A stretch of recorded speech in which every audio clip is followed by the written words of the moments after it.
All right, all right, all right. Hey, what is up? What's up? What's up? What's up? How you doing? I'm amazing. How you doing? Oh, I'm doing excellent, excellent. So, Come on, first and hype foremost, music. I love that intro music.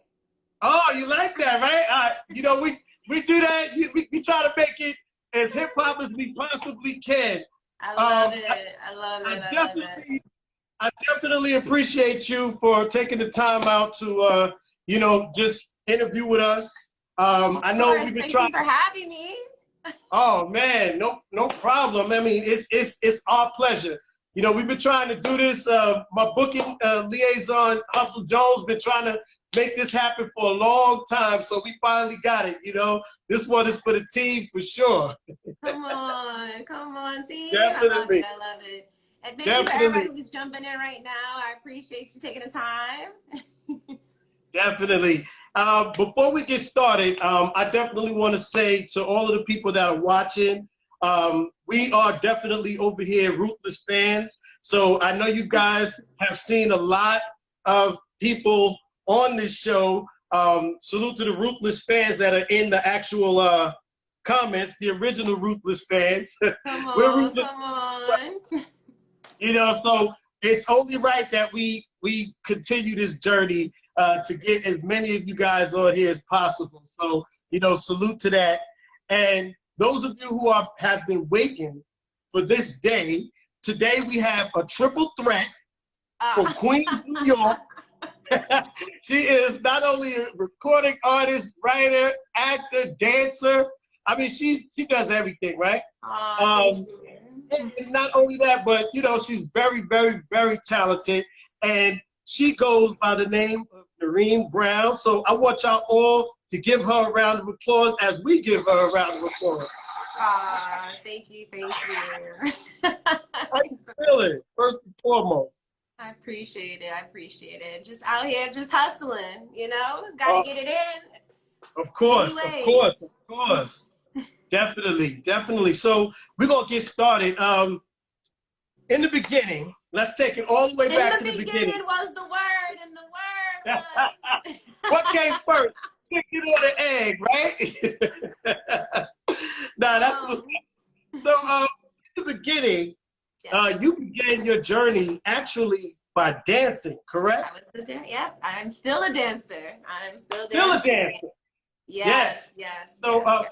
I believe it was the Bernice Johnson Cultural Arts Center, if I'm not Yes, mistaken. in Jamaica, Queens, New York. I'm one of the many Bernie Johnson alumni who transitioned from dance to acting. We got Valerie Pettiford. Okay. She's an amazing actress. If y'all don't know about her, look at her IMDb. We have Yes. actually a few people from Bernie Johnson who's transitioned. So, but Valerie's one of my favorites. Oh, perfect. Definitely. So let me ask you a question. Was dance like your passion in the beginning, or was it more or less my people, my parents, they put me in this and I just grew to love it. Was it one of those types of things? Okay, so my dance journey is, first of all, it was a passion. Okay. Second, I was a very hyper child. I was the only child. I'm not the only child anymore, but I was the only child during that time. I was very Okay. hyper, and my mom was told that I should be in dance school to, like, you know, exhaust me. Like, she got too much Exactly. energy. Maybe you need to put her in like some dance classes, and maybe she'll get tired.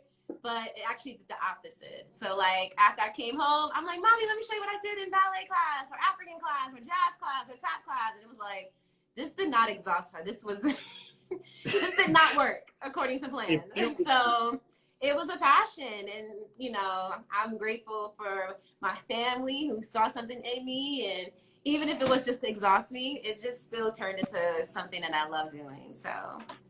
Isn't it wonderful that you are put into doing something, and you think that some people think that that's just going to be something that give you an opportunity to just release all of your energy, but you actually love it, and you're like, you know what? I think I'm gonna make a career out of this thing. You know. You know, when you do what you love, it'll find you. You know what I mean? Absolutely. Like, I have been blessed to dance behind so many artists that I didn't necessarily sort out, you know, like I didn't say, oh, I want to dance for Beyonce or Mary J. Blige, but I got the privilege, and Janelle Monáe, like I'm just so incredibly blessed to have even done those things. And you know, you just never know. So any artist out there who is watching, like just keep pushing, keep nurturing your craft, because you never know where it might take you. Or even if you don't use it right then and there, keep it as a tool belt. Because then when they need it, they're like, can you do this? I absolutely can. No doubt. You know, a lot of people say, yo, LS, do you like hosting? Do you like doing all of this stuff? And I'm saying, well, you know, my first passion was music, period. So I started singing before. Facts. Fact. That's a whole fact. That's a Fendi fact. Facts. You know, music. So music, then hip hop came on. Hip hop came a little later. Then we went on to, you know, just doing other things. You got to reinvent yourself, you know, and I believe in that wholeheartedly. So when you were in these academies and these schools, right? What was your favorite classes to? We're gonna get into a lot, but we gonna stay here. What was your favorite? What was your favorite thing to study? Was it African dance? Was it ballet? Was it tap? Honestly, okay. If I had to choose one, I don't like choosing one. I'm a Capricorn. I hate choosing like one. But I loved modern, specifically Graham. And I loved ballet too, but because I didn't see a lot of us, it didn't really make me like pressed about it. I wasn't so pressed. And studying at Alvin Ailey, you know, you have to do both. But Alvin Ailey, when I think Alvin Ailey, I think modern, you know? So I would say modern was my favorite. African is dope though. You gotta have some ill cardio. And I do a lot of Afrobeat videos with my homegirl, KJ, Kara Janelle. If you go on YouTube, you'll see a lot of her videos. I love me some African too. You know, it's very connected to the drums, the motherland. So I'm gonna say modern and African. Modern and African. Okay, we can get with that. You know what I'm saying? You can definitely get with that. So, you know, when you went on to actually study at college as well, you got a full ride. Tell us about that. I did get a full ride at SUNY Purchase. I got a full scholarship in dance, but I did not finish. I did not finish college. I mean, right? We look at where you are now, right? You know what I'm saying? Like you got multi-million and billionaires who never even sent into college. So you actually turned your passion not only into a lucrative, I would say, source of income, but also, you know what I'm saying? This is true. Yeah, right out of high school, I booked my first job as a Radio City Rockette. And I took my scholarship that was supposed to be for the fall and deferred it to the spring. And of course, the school was upset at me because they thought about like, there's so many people who could have used that scholarship. And I'm like, I promise I'm coming back for the spring. I just want to do this gig. So I came back for the spring, and then I tried college again because I'm a schoolgirl. Like I'm a cool nerd. You know what I'm saying? Like I'm a cool nerd. So I love school. I love everything about school. But I was also the funny girl in the classroom. So I was like a little bit of both. You know what I mean? And I tried school again. I did online schooling. No, I did Long Island University, CW Post. Shout out to CW Post. I have met a lot of friends in that school from there. And then that didn't work. I didn't stay because of career stuff. Never because of like the pressure. It was just career stuff, opportunities that I felt like I needed to jump on. And then I tried online schooling. So I keep trying. I just keep trying. And you never know. It's never too late to get your college degree for those who do want it. So I am, to all the cool nerds.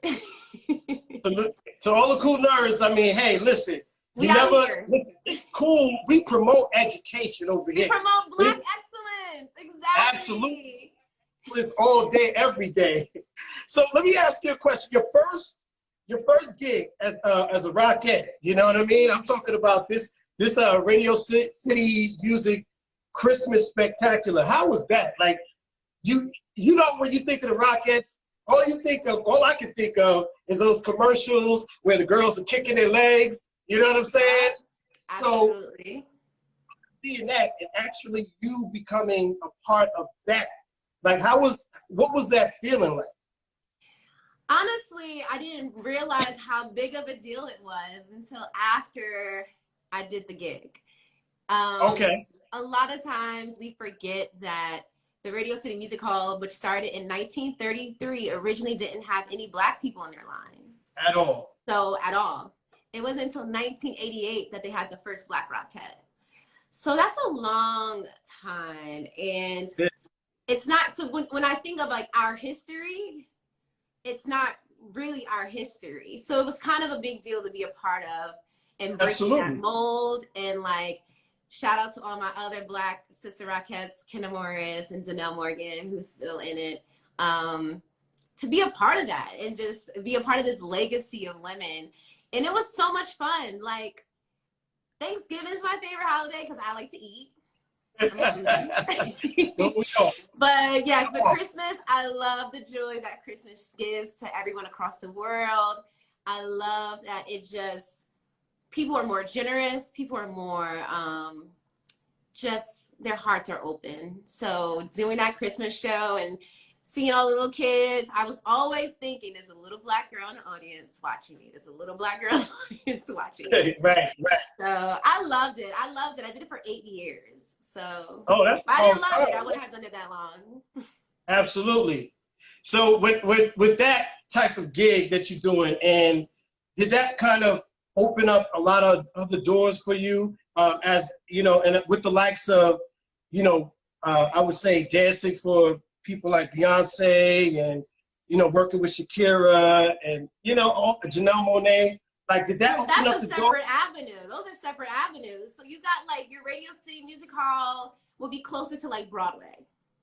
Right. So in the line of like Broadway, when I did Wicked, that was more like their lane, that avenue. When we come to doing artistry and dancing behind other artists, then we're thinking like it's more about attitude.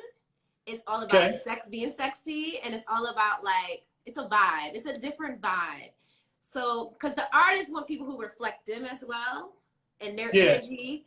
So that, anyone who's interested in doing that kind of artistry, you have to do a lot of hip hop training. You have to be super confident. You know, you can't walk into a Beyonce rehearsal with your head down. Okay, y'all, don't do it. And she's super humble. She is super sweet. But you know, don't walk in there with your head down. Like, she's confident. She's a Virgo. You got to walk in there like, I belong here as well, you know, as well as Janelle Monáe. Super dope people who are about that Black Lives Matter. And Jadenim, I had the pleasure of working with him. So you gotta just ooze with confidence and ooze with attitude and sass for them to say, oh, I want her or I want him. And then, you know, they put you on the team.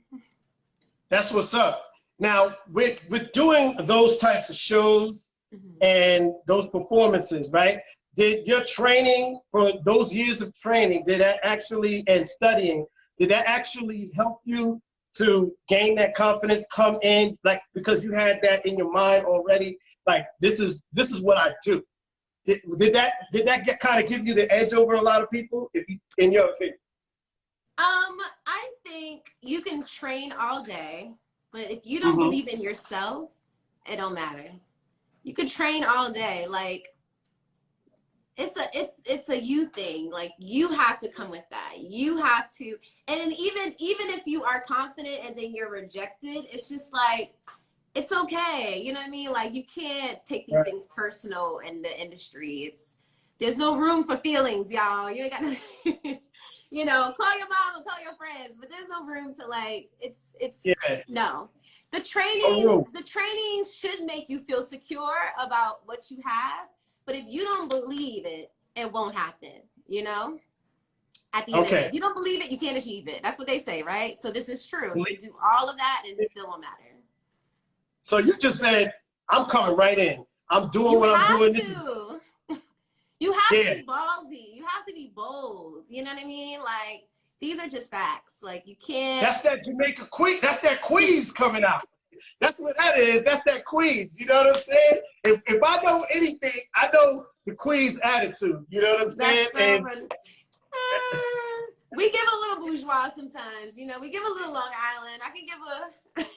Yeah, exactly. You guys got the best of both worlds over there. You know what I'm saying? Right, You're like, right. Listen, I hope we do some fun trivia, like music games, because I love music too. But I'm like an oldie. I'm an oldie. We gonna get it. Oh, we gonna definitely get it. Hip hop. Okay. I'm good at hip hop, but like, I'm not that great with like naming names. But like an old school song, I probably can. I'll probably. Oh, songs. All right. So we definitely we're gonna see if we can definitely get you to name that tune or something like that. Okay. So before we do that, we definitely want to talk about, you know, your venture into acting. Now, was that first gig you played a young Hattie McDaniel? Was that your first acting gig? No, that was a play. That was a play. That was a theater play. It's still acting though. You know what I mean? It is. No, listen, the thespians, that's real hard work because it's live. You can't like edit and cut. Like, you have to be in the moment. So yeah, shout out to all the theater actors out there for sure. That wasn't my first acting theater. I would say, what was it? I've done a couple of plays. Yeah. I remember I did this like jinky one. Really? Look, it's so jinky, I like forgot about the name of it. I don't even think I have it on my resume. I remember doing this jinky play, and it was in New York. And the reason I called it jinky was because it presented itself as a professional play. But then when it got down to the nitty gritty of like when we met the director, he was just a money hungry like man who took an opportunity on talented people and like made a killing. And I remember he was so bad that 3 people quit right before, like an hour before curtain. 3 people quit. Like, they was just like tired of his mess. They was like, we quit. So then I just remember just like, I love problem solving. I'm into math, the nerd in me. So he was like freaking out. And then I had people come in. I wasn't trying to look like a crazy person. So I was just like, I know her part. And he was like, you know her part? I'm like, I know her part. I can do her part. And he was like, okay. Yeah. You know I know her part. Like, I know it, you know? And that's what the training does. The training says like, you got to be ready to jump in. And then one of my other friends, he knew the other guy part. So once we like covered the avenues, and then with the third person that quit, we just like finagled something where we like interacted. Then it was like, at that very moment, I had to think on my toes. I had to just do it. That's when I was just like, I can do this. Like, this was so much fun. You know, and a lot of people don't understand how hard theater is. Theater is something entirely different. See, when you're doing acting on camera, you get the luxury of, let's do it over again. Let's do it over again. Let's do it over again, right? Mm-hmm. It's me. Not in Mr. Perry's world, but yes. We're going to get to that. Brings me to Ruthless. Because in Mr. Perry's world, as we like to call him, right? His world, that's not happening. Now, can you tell us how that was experiencing that? Because, of course, it was done during COVID. So you guys had to one take the whole season. Talk to us about that. So our first season, we weren't in COVID. It was during our second season. We were in quarantine. Yes. Yeah. But just my first time working with Mr. Pery. Thank you, Tyler Pery, for giving me the opportunity. He's really generous about giving new actors opportunities. And he also really likes a lot of theater people because he trusts that they know the integrity of their craft. He can trust that they would do their homework. He can trust that they will also live in the moment, you know, even though everything is scripted. You know, like if you don't feel like moving at that moment, then don't move if it didn't feel natural for you. So I think he trusts a lot of theater actors. So with that being said, because of the trust is there, then the one take, it's like, y'all got it. I got this. I got this. It helps. But some of the things in Ruthless is kind of like, ooh, hold on. I need a moment, because my character, Lynn Rollins, is complete opposite of my personality. So sometimes I'm like, hold up. Let me just take a moment real quick. We thank God for that, right? And I'm gonna tell you why. Because there were so many people saying, oh, you have her on? I'm gonna show up because I can't stand her character. Why is she doing her husband like this? And why did she go to the Rackadooshie and just get caught up like that? I need to know. You know, some people in real life, y'all know these people in real life that don't listen. Y'all know real people that you tell them don't do something, they still do it. So we're capturing the reality of that, you know? So exactly. I want to go to when you first landed this role and how did that come about? Okay. So the way it went about, I auditioned for BET's Open Call, and there was a bunch of casting directors there. Kim Coleman, Robbie Reed, amazing Black casting directors, Leah Daniels. So from that open call, they hit me up and said, we loved your audition. I did a monologue. And then basically that was the gateway to, hey, we want you to audition for Tyler Perry's Sisters. So first I auditioned for Sisters. And then they were like, actually, I didn't get it. They was like, actually, we'll like to see Nirine for Ruthless. And then I booked it off the grace of God and all of the other helps that he helped orchestrate that. So that's how that all full circle came about. So when you read about your character, right?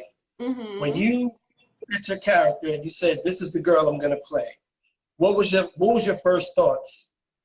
Was it like, okay, how am I know I'm gonna pull it off, but how am I gonna make this person come to life? Okay, so I did this big ass exhale. I was like, woo, she's a lot, okay? She's a lot.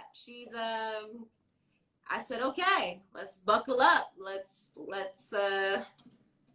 just hop on this. Let's hop on it and just get to work. So I did a lot of research on a lot of the drug substance that she partakes in. Lynn Rollins partakes in a lot of drug heavy stuff. And when, you know, I don't have any personally family members that have dealt with like substance abuse, but I do have friends who had families. So, you know, sometimes you got to use your resources. Anyone who's doing anything acting, if you can't tap into it because it's not in your real life, you know, you never know the people around you might be actually dealing with it. So I had a lot of help. I had a community of friends. I had research. And that was the biggest hurdle. That was probably the challenge because I haven't dealt in any substance that I was just like, how do I make this look real without someone calling me out like, she don't know what she's doing. No, I get it. Well, you did an awesome job, you know, because trust me when I tell you, when there's people who say, oh, I don't like her, right? Then you did a good job. They wanted to see what your personality was because they're like, oh, I hate that character. Or, you know, they love to hate the character, right? But they were just, they were like, I can't believe that she would do this. And they really bought into the character. So you're doing a great job, trust me. Thank you so much. I really appreciate it. And thank you to everybody that watches the show. Yes. All those that have created like a fan page. I really appreciate you and just seeing beyond the character, you know. See beyond the character, because as you guys can see, she is really cool. She's really chill. You know, she has a lot of energy. She's not so quite like the character, guys, okay? My character's uptight. You think she's uptight?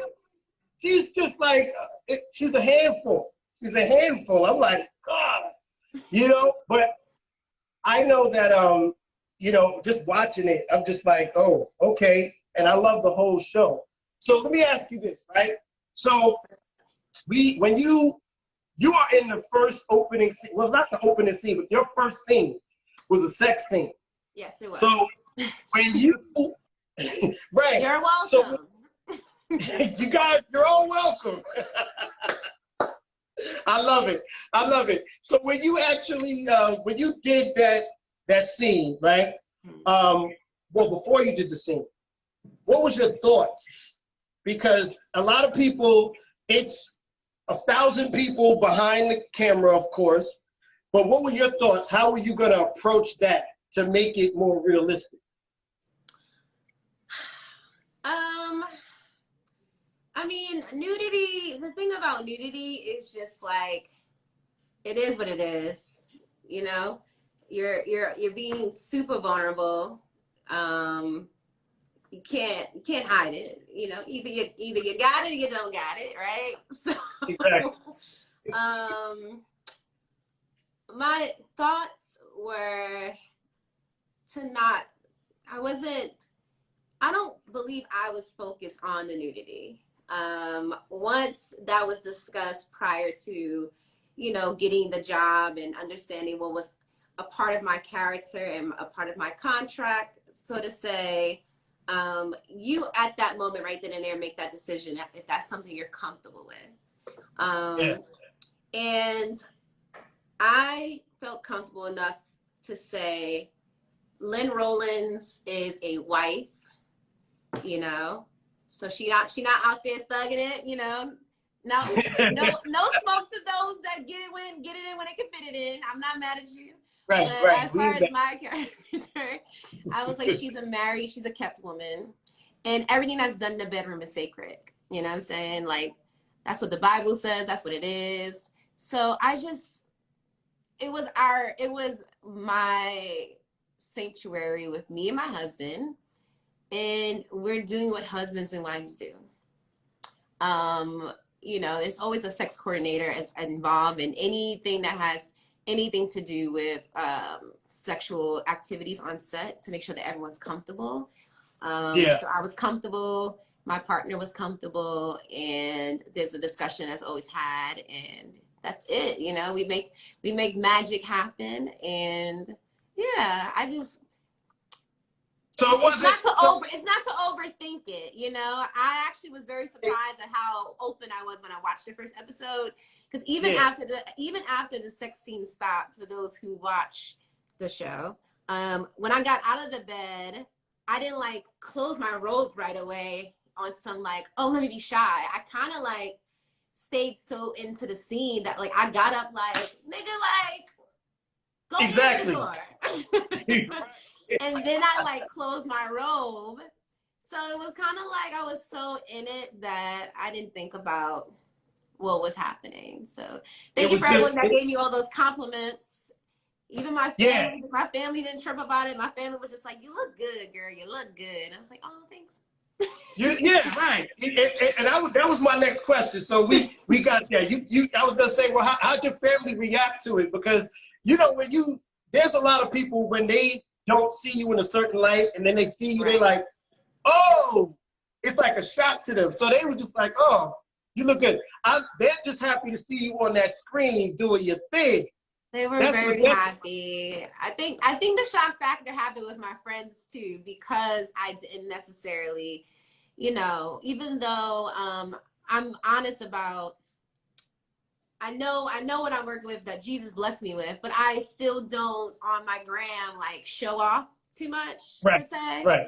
I still keep it very modest. So I think a lot of that happened more so with my friends, the shock factor.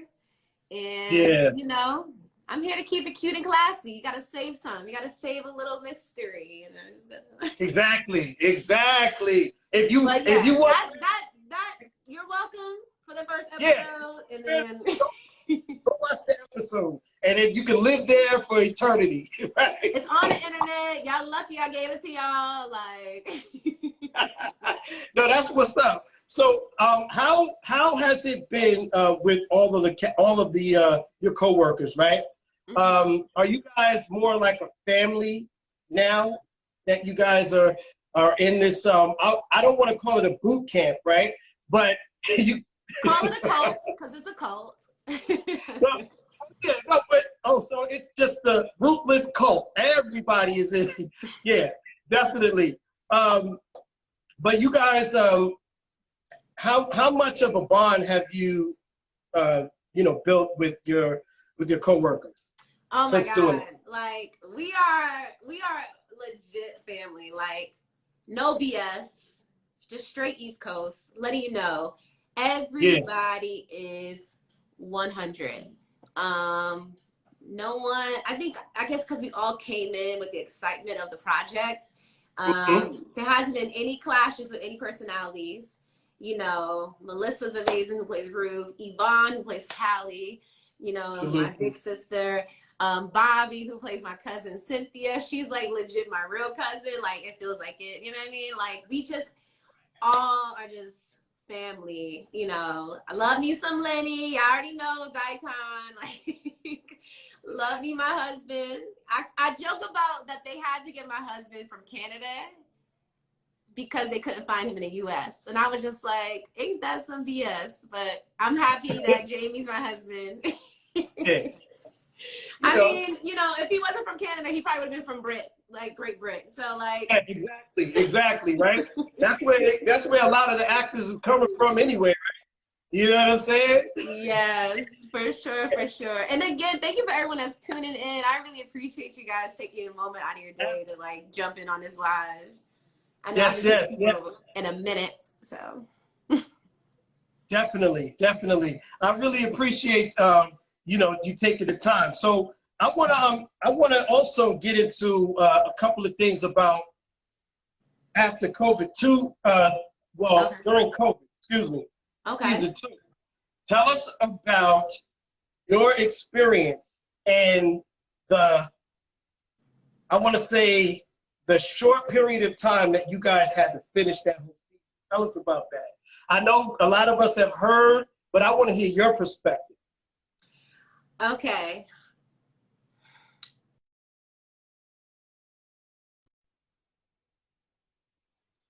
Quarantine was like heaven. Okay. We had everything we needed. We were provided everything. Like Mr. Pery is just so generous. There was no need to leave the camp. Like he gave a legitimate reason. Like it wasn't, prison. It was heaven. It was like housing, transportation. Like if you need anything, just call us. You know, if it was raining, food at your front door. It was just like, I need to live like this. I mean, you can actually literally go sit on your own porch and chill if you're not shooting. Take in just the beautiful, that land that he built on that Confederate, like, army base, which is crazy. Like, it's insane. It was such an amazing experience, and we only had it once, and I am so grateful for that experience. And I'm glad that he was the first innovator to like figure it out. Like, this is what I'm talking about. He's a Virgo. He's like, we gonna figure it out. Him and Beyonce, Virgo, they gonna just figure it out. They gonna get it done. They gonna get it done. So he got it done, and I'm just happy to be on board and be on the team. The production people are amazing. Crew are amazing. Like, it's that family itself, the Tyler Perry world is a family itself too. So Definitely. Yeah. Oh, that's like so wonderful. Like, you know, you have no idea, like just hearing that from everyone that I've from August to Yvonne, from you, that I mean, it puts Mr. Pery in a different light. You know what I'm saying? Yes, I'm calling him Mr. Pery like I know him too. Call him Mr. Pery. Call him Mr. Pery. Yeah, it was such a stress-free environment, you know, like you could just relax and like do your work. You don't have to worry about the stress of driving and traffic and people. Like, you're already there. You just show up and show out. And he wants you to do your best. So like we're all on the same team. Absolutely. So he's actually creating history. He's creating a culture within this. Boom. You know, and no pun intended, because the word culture in the front is cult. no pun intended. But I see you a nerd too. I peep you nerd. I peep a nerd when I see a nerd. You know, I'm from right across that water. And, you know, we used to get into a lot of stuff too, but I was the one that really wanted to learn education and do my thing as well. So. Okay. Shout out to everyone joining, and thank you guys. I appreciate it. We're just talking about a little bit of Ruthless, a little bit of this, a little bit of that. So, what's next for you? You what know, is of next course for me? Yeah, what's next for you? You know, right now I am learning to write, screenplay write. It's very new for me. I am excited about it. I'm, you know, nervous about it. I want to make sure I'm telling a story that is worth telling. So I'm in the lab right now. I'm in the lab. So As you should be. As you should be. Auditioning, of course, for other projects. Prayerfully, one of them come through. A few of them come through. I would love to dive into some comedy, because a lot of people who don't know this, the ones who do know me, I'm super silly. I'm silly. Like, y'all don't really know. Y'all don't really know. I'm silly. I'm super silly. You know what? That's it's your personality, so I could believe that. You know, you have a lot of personality, so I can tell that when you say you super silly, because I'm super silly, right? If you're a person, and you know, I don't look like I'm standoffish. I'm really cool, but I am goofy as well. You know, I love to laugh. Love to laugh. You gotta laugh, folks. You have to laugh. It's so healthy. I want to wake up laughing after I pray, and I want to, like, before I go to bed, laugh. Like, I just want to laugh. You see what she just said, John? She said she loves to wake up and laugh after she prays. So not only do people just pray when they go to bed, she prays when she wakes up. I mean, I do the same thing, right? Come on. That's right. Boom. You know what? We pray when we wake up, we pray when we go to bed, but we also pray when we wake up, because there's a lot of people who didn't, and as you can tell, as we all can see, that there's a lot of people that didn't make it. Didn't make it. You know? Yeah.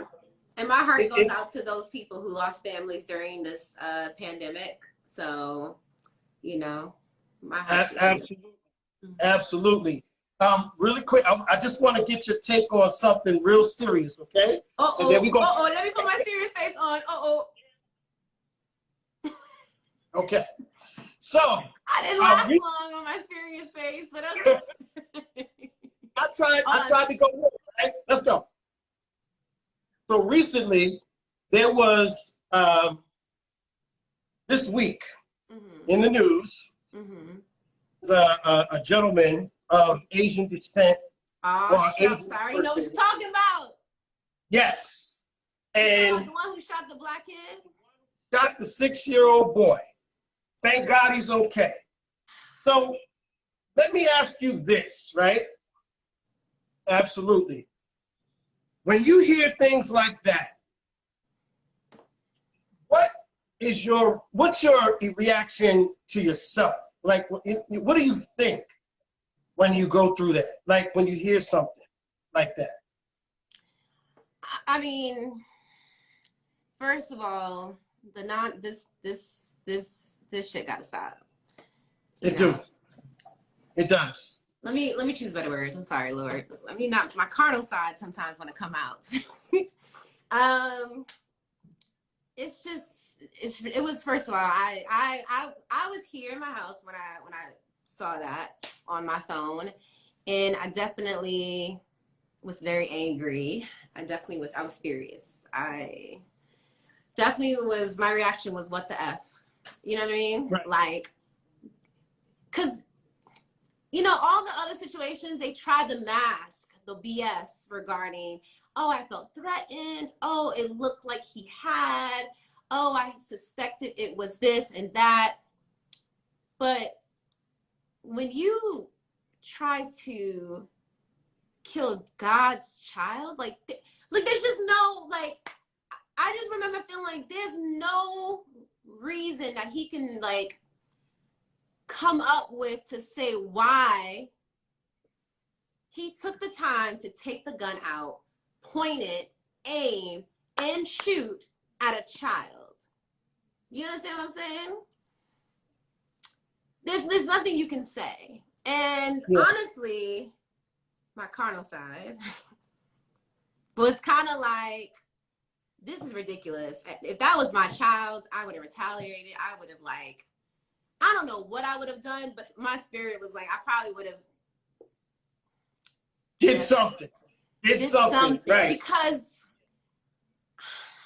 allegedly, but we don't want to put that out there. But guys, I'm just saying, I said my carnal side. I said it was not my spirit side. I said my human side, because, like, it's a child. Like, absolutely. When we start letting it get to our children, it hits differently. You know what I mean? Like, it hits differently.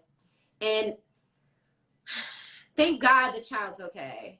But the fact that they let him go is $10,000 let him go. That right there, just that pisses me off, because me personally, I'm like the kind of guy that I'm like a protector, right? Mm-hmm.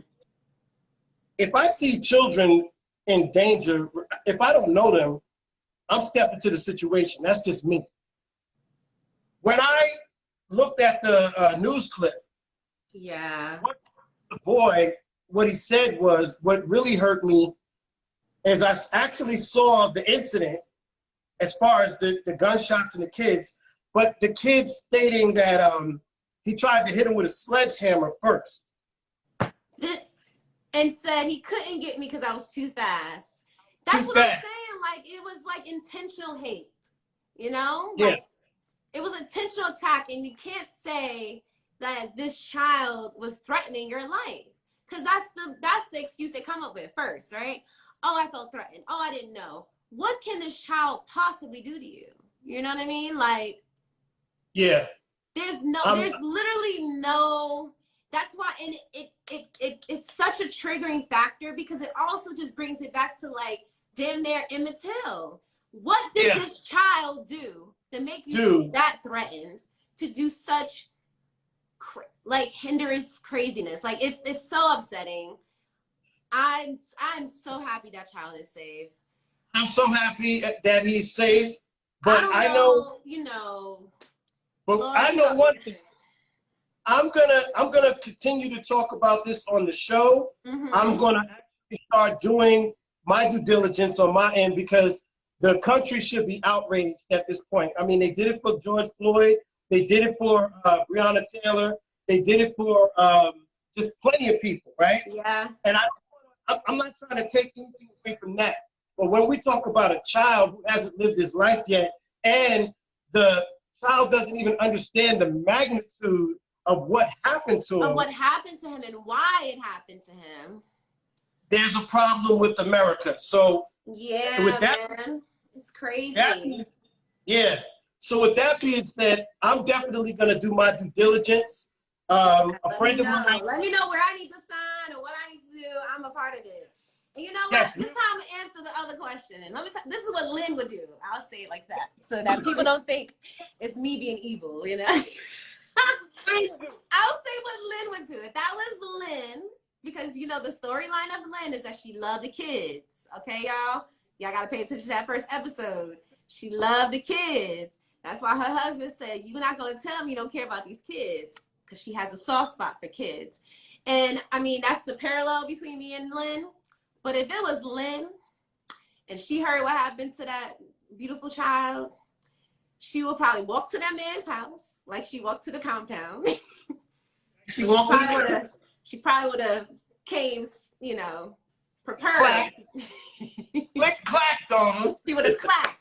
She would have clapped, you know, because he was in that house by himself probably. You know, and on the compound, Andrew just happened to get lucky to hold me down with 3 other men, but exactly, he got lucky. You know what I'm saying? He you know, it takes 3 men to hold you down, but she wouldn't. That right there, a switch would have went off. Switch would have went off. Lynn would have went to the front door like, "Hey, bust through the door within." Don't play that song. Man, in the door waving. All you heard was, "Please, Shorty, don't hit me no more." Because he wouldn't have said Nirine, he would have said Lynn. All you heard was whatever they call. I don't know what if he's. I don't even want to get into it because it's just crazy. But we're happy that little boy is safe. We are. But I definitely wanted to, you know, just get your take on that because it is something that I'm not going to just let fly off. You know, like I said, the country should be outraged about this. If those people, if there was a community of people who stood at the front steps of a man who assaulted a young man about his phone, which is a grown man who could have defended himself. Yeah. Actually, child, there should have been a multitude of communities out there. So, absolutely. You know, and I'm not calling for violence or nothing like that, because at this point, that's pointless, but something has to be done. Absolutely. Absolutely. So what I'm going to do for you right now, what we're going to do is, I want you to name this, if you can name the name of this song, okay? Now, you don't have to name the artist. Okay. First one, okay? All right, so we're going to go like this. Let me know if you can hear it. Give me a thumbs up if you can hear it. Okay. Hold on. 1 second. Let's get it right. Hold on. Now, see, every time I try to do something like this, not every time, but when I try to get something and I got it queued up, what happens? We have technical difficulties. It's okay. Guys, it's okay. It's all good. The people are waiting. We're patiently waiting. Yeah, let's patiently wait because I want to see if she knows this. Oh guys. My gosh. I'm super competitive, so I hate losing. You know, all right, no, listen, it's all. I can look at some people's questions if they have any questions until you're technical difficulties. Let's go. We got one question here for you right now. Let's see who we got. Hold on. We didn't have a question. I guess somebody was trying to. Someone was making a comment about me and Daikon. They said you trying to get some of his goodies. Why he don't want my goodies? Why I gotta want his goodies? Like. Right. You know what it is with Daikon. He doesn't want he wants the highest goodies. That's what he wants. He wants to stay with the car, or he wants to stay with talent. It's either or. Okay, that part. No, Daikon played by Lenny. Super awesome actor, super awesome guy. So look at him. While I'm getting this together, what was how was it with just working with the highest? Like, you know what I'm saying? Like, how's his character? I mean, his Matt is so dope, y'all. He's a professional. Matt's been acting since he was little. He's been in soap operas. He's like just professional. I only in season 1 saw the highest one time.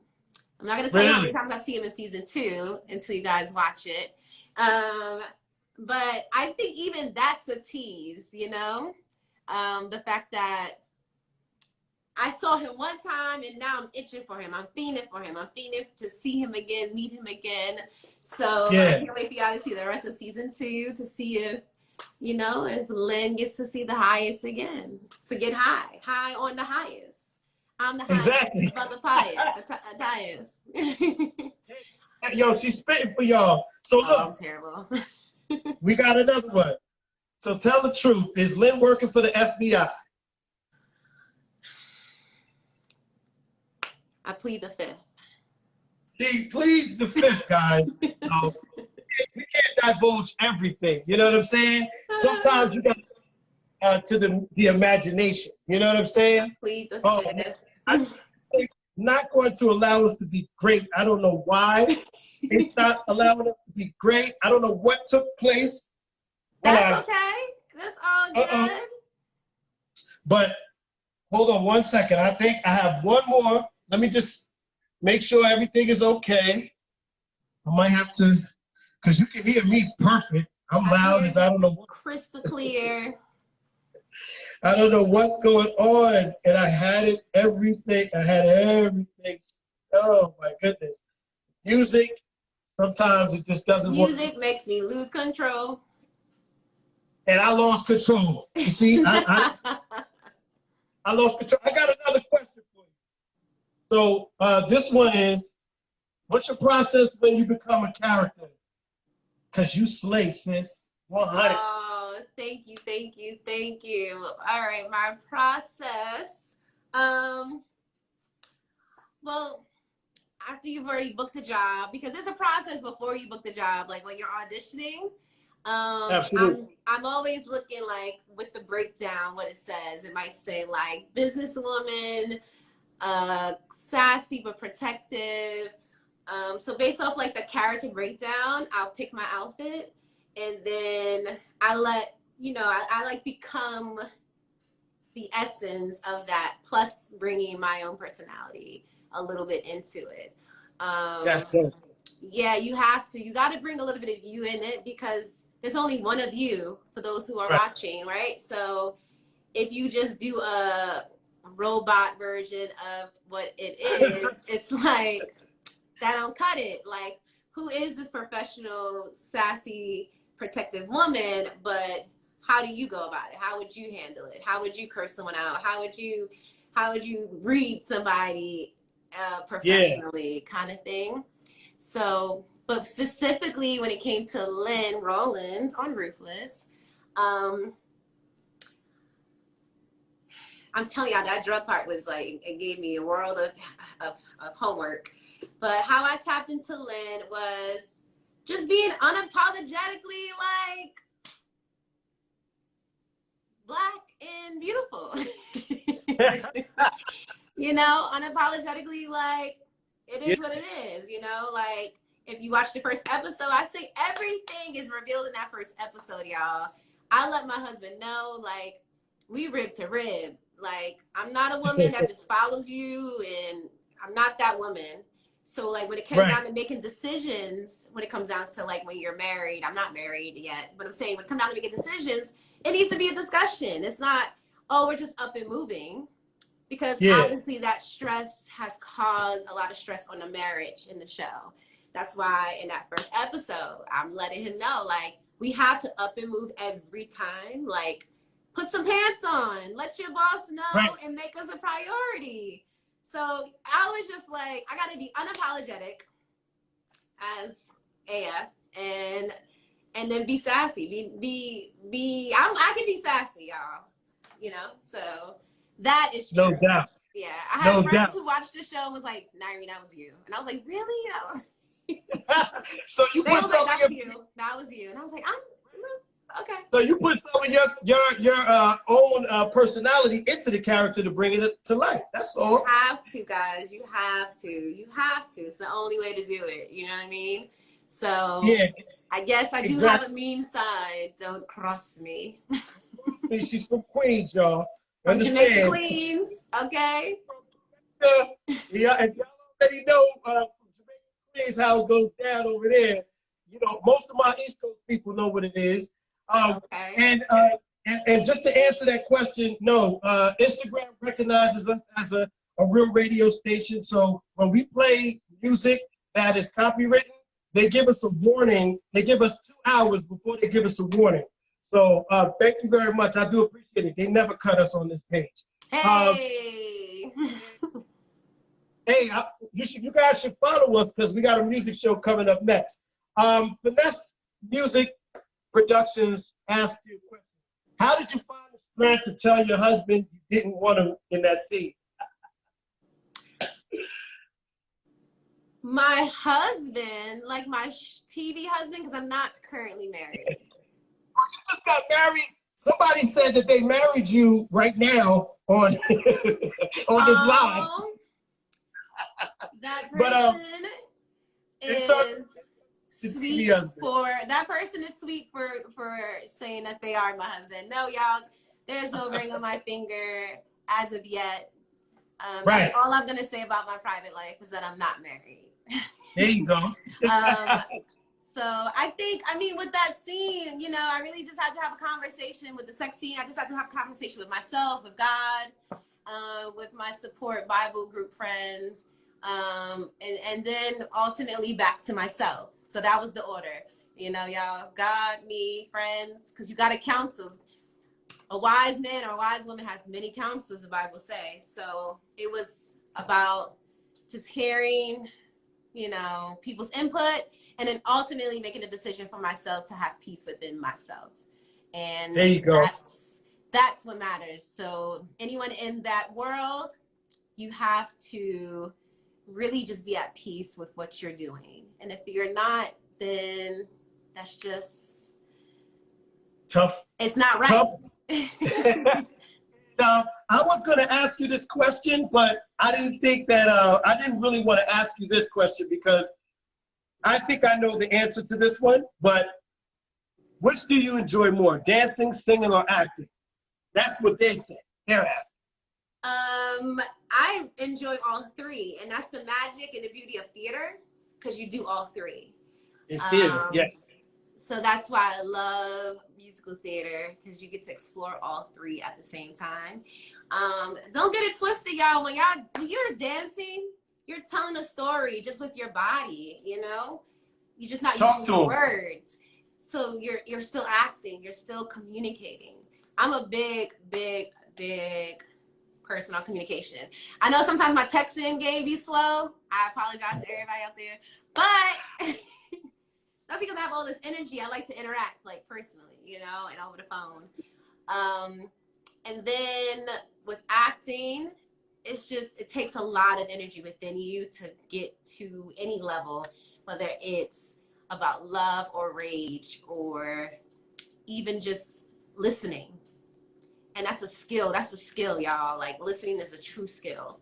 So it's a skill that can help you in your real life. It's a skill that people just need to do more. A lot of us need to listen more. And then singing, I don't have any posts on my IG of me singing because it's a very vulnerable thing and I haven't shared it yet.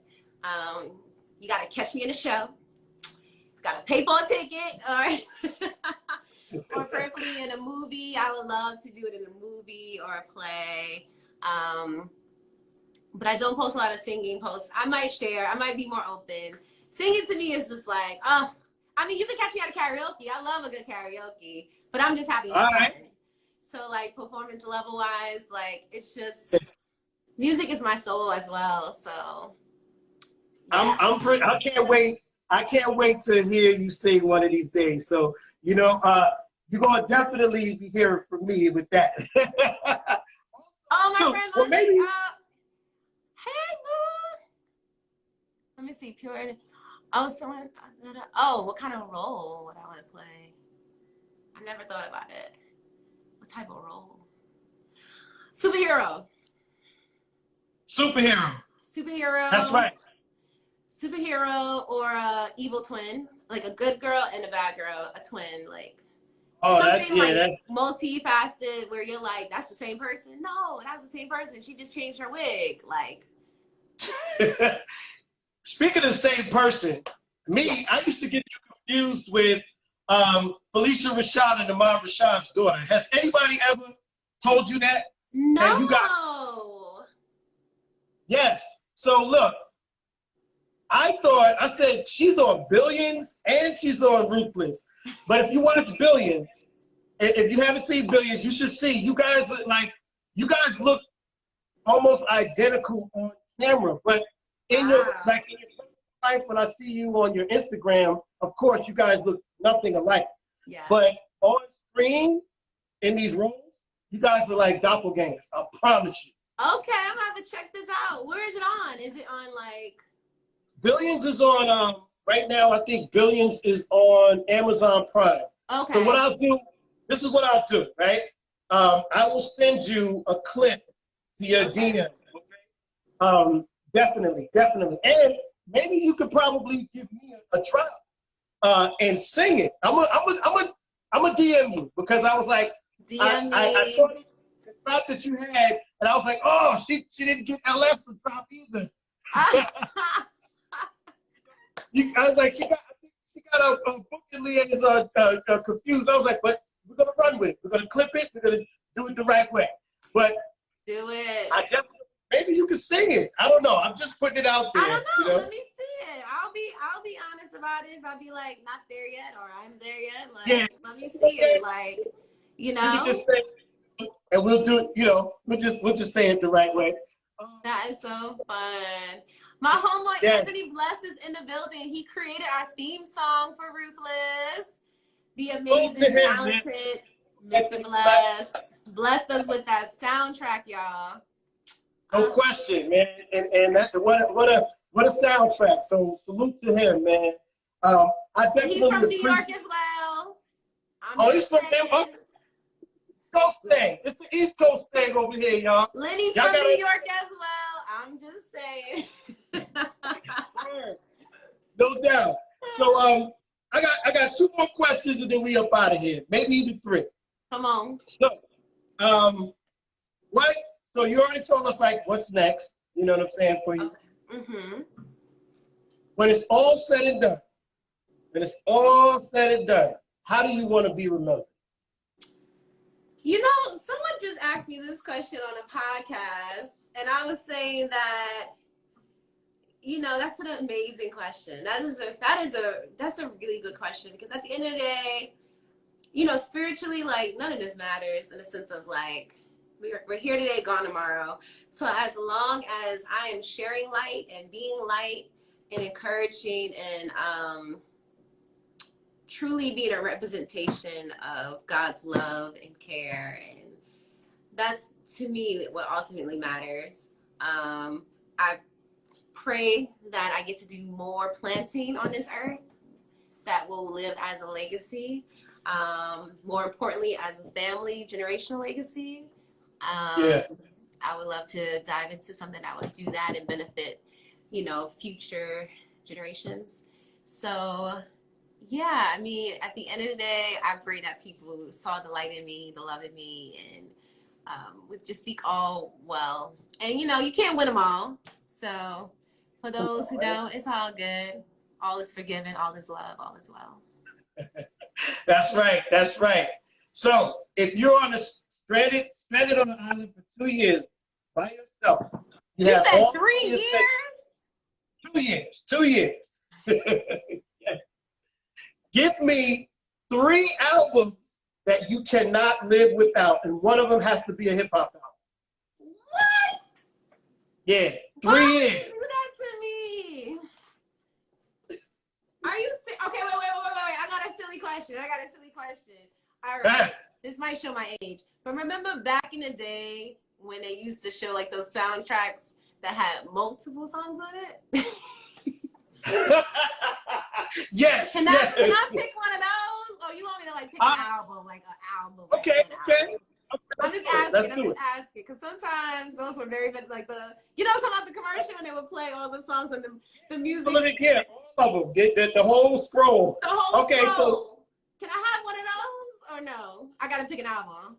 You can pick that. No, go ahead. Pick one of those. I'll pick one of those because I know that they'll have like a soundtrack, a bunch of old school music. Because I love old school music, and I can't just pick one old school music, right? So I'll have that kind of soundtrack CD, and it'll have like my Anita Baker, I'll have my Luther Vandross, it'll have my the Spinners and the Atlantic Stars and like LTD and like, you know what I'm saying?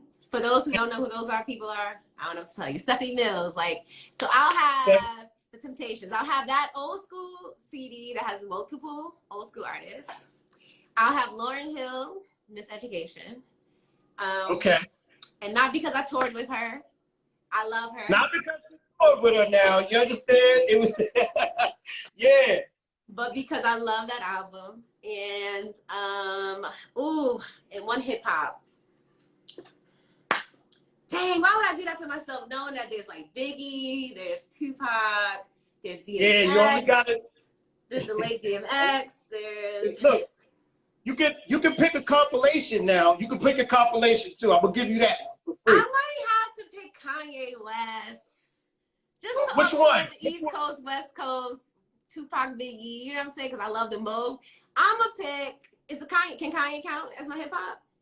Of course, he's hip hop. I'm picking Kanye West as my hip hop album. Which one though? College Dropout. College Dropout. The one has the Champion, right? Oh man, you know what? I'm not sure which album that was. Okay.